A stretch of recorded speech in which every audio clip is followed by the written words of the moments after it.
unboxing of a Tiny1 camera. This is a camera which is invented in Asia, in Singapore I think, just for being sensitive and usable in astrophotography. Let's see. Okay, let's see what is inside here. Lots of interesting things. There's a wire. Oh, that's the camera. I have to use both my hands. So, let's open it.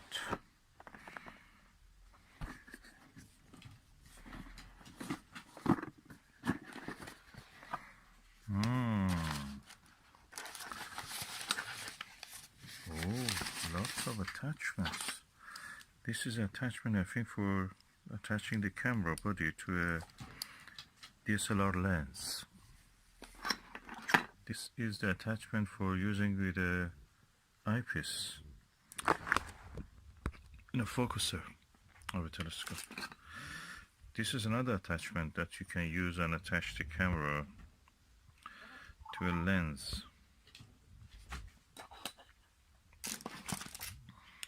Oh, this is a,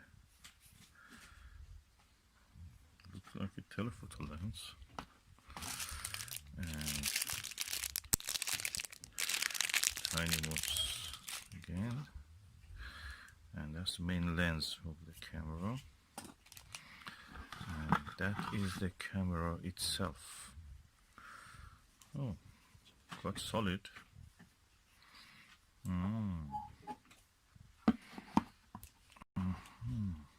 I think it's one of the earliest ones. Let's see how it is. How it works. Okay, I pressed that. Okay, I pressed it now. It starts. Hello world.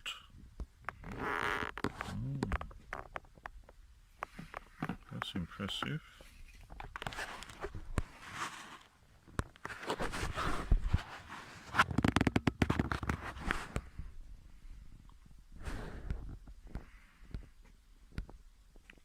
There's a Hubble Deep Space view.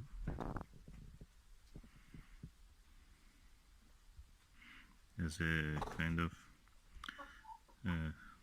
screensaver. Oh no, it's alive. It came to life. Oh, it has a guide to the constellations as they are. So if I look at this direction, yeah, it shows me that the constellation in the view is Deneb. Okay, that's Leo and Virgo, but that is, we know that will be visible in the day, in the night, not the daylight of the spring. So let's see how we can operate with this. Okay, I've removed the lens cap. It finds the stars. When you point it to the sky, it finds the stars and just you know, adapts it to itself, and then with the GPS it knows your location and everything. This is like a proper computer. That's amazing. You can use it like a normal camera also. Okay, you can actually adjust zoom it, focus it by just turning the lens. It's like a old style cameras. Very interesting. And you're looking through the camera.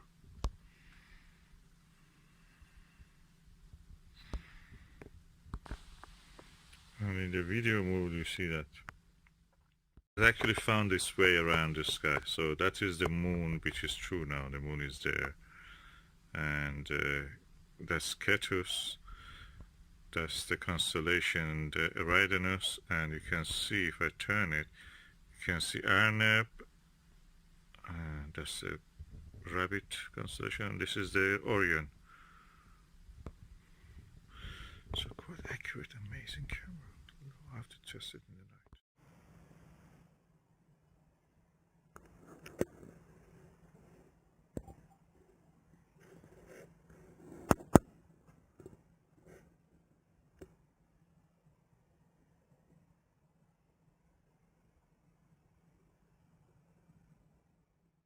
You can see the the red lines you see around the object is for focusing purpose.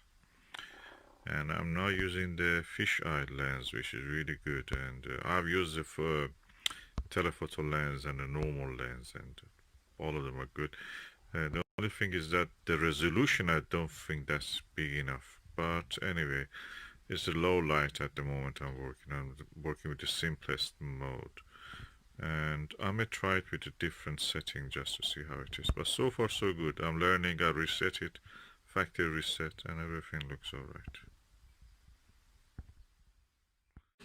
Okay, I have now asked the Tiny1 to find Mars, and he's actually pointing to where I can find the Mars.